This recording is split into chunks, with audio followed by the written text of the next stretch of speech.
Capitalism is a very strange machine.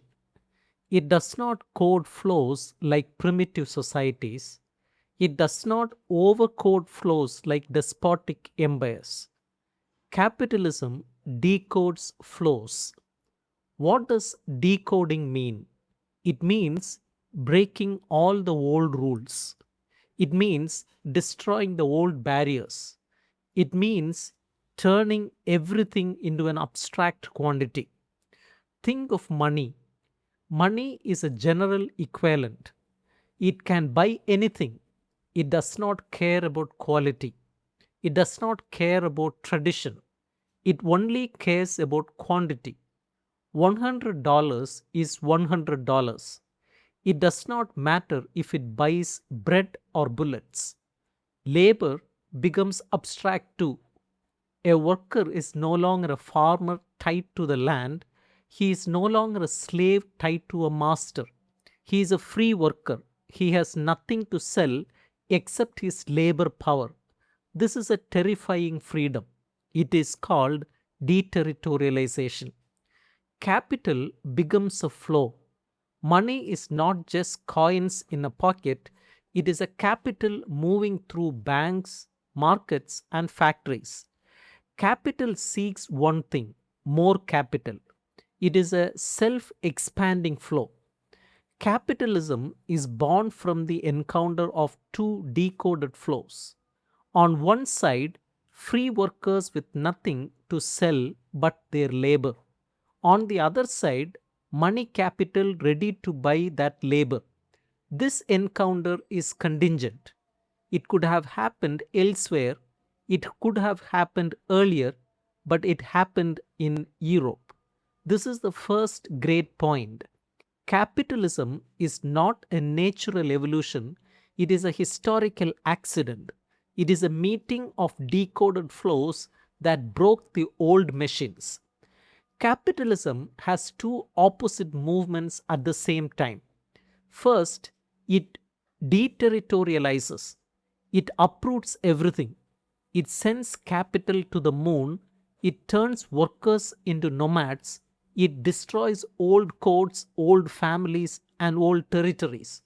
Second, it reterritorializes. It builds new territories. It creates artificial families. It revives nations. It invents new codes. The family becomes a microcosm. The nation becomes a fantasy. The corporation becomes a homeland. Why does capitalism do this? Because it cannot handle pure decoded flows. Pure decoding would lead to schizophrenia. Capitalism needs limits, it needs control. So it builds new limits as fast as it destroys old ones. Think of the modern family. The family is no longer a unit of production, it is a unit of consumption. It is a place where you learn to be private person. It is a place where you learn to desire daddy and mummy. The family is a reterritorialization of desire. Think of the nation. Nations are not natural, they are made by capitalism. They give people an identity, they give people a territory, they give people something to love besides the flow of capital. Capitalism is a machine that expands its limits. It always pushes further. It always rebuilds the wall behind itself. It never reaches the absolute outside. What is the absolute outside? What is the limit that capitalism can never fully reach? It is schizophrenia. Schizophrenia is not a mental illness, not in the first place. Schizophrenia is a process of decoding and deterritorialization itself. It is a flow of desire without any codes. It is a body without organs as a desert. Capitalism produces schizophrenia, it decodes flows, it destroys territories, it creates free workers and floating capital. It pushes toward the schizophrenic limit. But capitalism cannot stop there. If it reached that limit, it would destroy itself. So it repels the limit. It pushes schizophrenia away. It turns the schizophrenic process into a clinical entity. It locks schizophrenics in asylums. It calls them sick. This is the tragedy of modern society. Society produces the schizophrenic, then it locks him up. It needs his energy, but it cannot stand his freedom. This schizophrenic is the one who escapes all codes. He does not believe in daddy mummy. He does not believe in the nation. He does not believe in money. He flows with the decoded flows. He is the hero of capitalism, not its victim. But capitalism cannot recognize him, it must make him sick. Oedipus is the famous concept in psychoanalysis. The son desires the mother. The son wants to kill the father. This is the nuclear complex. This is the key to all neurosis. Deleuze and Guattari say Oedipus is a trap. Oedipus is not the truth of desire. Oedipus is the way capitalism displaces the limit. The real limit is schizophrenia. It is too dangerous. So capitalism moves the limit. It puts the limit inside the family. It says desire is incestuous. Desire wants daddy mummy. That is your limit. You cannot go further. The family becomes a microcosm. It is a small model of society. Society says love your mother. It is forbidden, but desire it anyway. Society says obey your father, fear him, but want to replace him. This is the Oedipal triangle. Psychoanalysis takes this triangle seriously. It asks patients about their parents. It finds daddy everywhere. The boss is a father figure. The teacher is a father figure. The state is a father figure. Everything is reduced to the family. But this is a mystification. The real forces are not in the family. The real forces are in the social field. The boss is not your father. He is an agent of capital. The state is not your father. It is an apparatus of capture. Psychoanalysis hides this. It makes you believe that your problems come from your childhood. It makes you forget that your problems come from capitalism. Oedipus is the interior colony. It is colonization by other means. It teaches you to desire your own repression. It teaches you to blame your parents for what society does to you. Psychoanalysis is not a neutral science. It is an ideological apparatus. It serves capitalism. Why does psychoanalysis love Oedipus? Because Oedipus keeps desire small. It keeps desire in the nursery. It keeps desire focused on mummy and daddy. It stops desire from flowing into the social field. Psychoanalysis is familialist. It believes the family is the origin of everything. Neurosis comes from the family. Psychosis comes from the family. Even history comes from the family. Freud wrote books about Moses and the primal horde. He found Oedipus everywhere, but this is a lie. The family is not the origin. The family is the result. Social production comes first. Capitalism produces the family as a private unit. The family is a leftover territory. It is a place to park desire while the real work of production happens elsewhere. Psychoanalysis is also idealist. It turns the unconscious into a theater. It speaks of myths, tragedies, and dreams. It forgets that the unconscious is a factory. It produces reality, it does not represent it. The psychoanalytic cure is a fraud. You lie on a couch. You talk about your parents. You pay money. You never escape. The cure is interminable because the problem is misdiagnosed. The problem is not Oedipus. The problem is capitalism. Schizoanalysis has a destructive task. It destroys Oedipus. It must destroy castration. It must destroy belief. It must destroy representation. Schizoanalysis is malevolent. It is not neutral. It is not benevolent.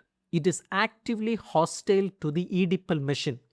The schizoanalyst says to the patient, stop talking about daddy and mummy. Stop believing in guilt. Stop wanting to be loved. Your problems are not in your family, your problems are in the social field, your boss, your bank, your state, your school. The destructive task is curatage. It is a scraping clean of the unconscious. It removes the Oedipal crust. It uncovers the desiring machines underneath. This is not a gentle process. It is violent, it is brutal, but it is necessary. The Oedipal crust is thick. It has been growing for a century. It must be broken. After destruction comes construction. The first positive task of schizoanalysis is to discover the desiring machines of a subject. What are your machines? What flows do you cut? What flows do you produce? How do your machines work? What are your non human sexes? These are the questions of schizoanalysis. They are not questions of meaning, they are questions of function. A schizoanalyst is a mechanic, not an interpreter. He does not ask, what does this dream mean? He asks, how does this dream work? What machine is running? What flow is being cut? Every subject is a collection of desiring machines. Your mouth, your anus, your eyes, your hands, these are machines. They plug into other machines. The mouth plugs into the breast, the hand plugs into a tool, the eyes plug into a screen. The task is to map these connections, to follow the flows, to find where they break and where they join.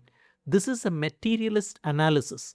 It stays close to the body, it stays close to production. The second positive task is to analyze how desire invests the social field. Desire is not private, it is personal, it is social. It invests the economy, the state, the school, the army. There are two poles of libidinal investment. The paranoid fascist pole. This pole invests the socius as a form of power. It loves the state, it loves the leader, it loves the machine of domination.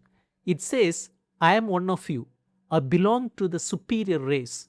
This is the desire for fascism. It is not an accident, it is a real investment.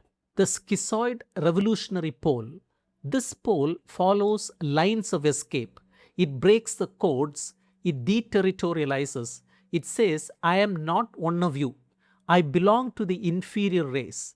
I am a beast. I am a black. This is the desire for revolution. It is not a duty, it is a joy. These two poles are always present. They oscillate. The same person can invest both. The same group can swing from one to the other. Schizoanalysis must identify the poles. It must strengthen the revolutionary pole. It must weaken the fascist pole. Why are there two poles? Because desire works on two scales. The molar scale is the scale of large aggregates, classes, nations, states, families. These are heavy, they are slow, they are statistical. This is the scale of paranoia. The molecular scale is the scale of small flows, partial objects, intensities, singularities. These are light, they are fast, they are singular. This is the scale of schizophrenia. Desire is molecular. It is made of tiny particles, but it forms molar aggregates. It becomes organized. It becomes structured. This is repression. The molar crushes the molecular. The state crushes the schizo. Oedipus crushes desiring machines. Schizoanalysis works on the molecular level. It follows the lines of escape. It finds the cracks in the molar machine. It helps the molecular flows break through. Art and science can be revolutionary. They can work as schizoanalysis. Great art decodes flows. It breaks forms. It invents new connections. Think of Turner's late paintings. The canvas is broken. The colors flow. There is no center. There is no shape. This is the schizophrenic process. Great science does the same. It breaks old axioms. It invents new concepts. It follows lines of escape. Cantor's set theory was mad. It broke the rules of infinity. It was revolutionary. But capitalism co opts art and science. It turns them into commodities. It locks them in institutions, it makes them safe. The task is not to escape capitalism, the task is to accelerate the process, go further into decoding, go further into deterritorialization, break more walls, make more connections. A new earth will appear, not behind us, not ahead of us, but in the completion of the process itself. The journey is the destination, the process is the goal. Michel Foucault wrote the preface to Anti-Oedipus. He called it an introduction to the non fascist life. What is a non fascist life? It is a life that does not love power. It is a life that does not desire its own repression. Foucault listed several principles: free political action from paranoia, do not believe in a single truth, do not believe in a single leader, do not believe in a single party, prefer the positive and the multiple, do not think in terms of lack, law, or castration. Think in terms of flows, connections, and joy. Don't be sad. Militancy is not suffering. Revolution is not duty. Desire is joy. Do not use thought to ground politics in truth. Do not use politics to discredit thought. Use politics to intensify thought. Use thought to multiply action. Do not love power. The individual is a product of power. De-individualize. Create new collectives. This is the final message of Anti-Oedipus. It is not a system, it is a toolbox. Take what you need, build what you can, free desire from its chains, let the flows run. The schizophrenic out for a walk is a better model than the neurotic on the couch. A breath of fresh air, a relationship with the outside world, that is where desire lives. Not in the family, not in the clinic, but in the mountains, the stars, the rivers, and the machines of the universe.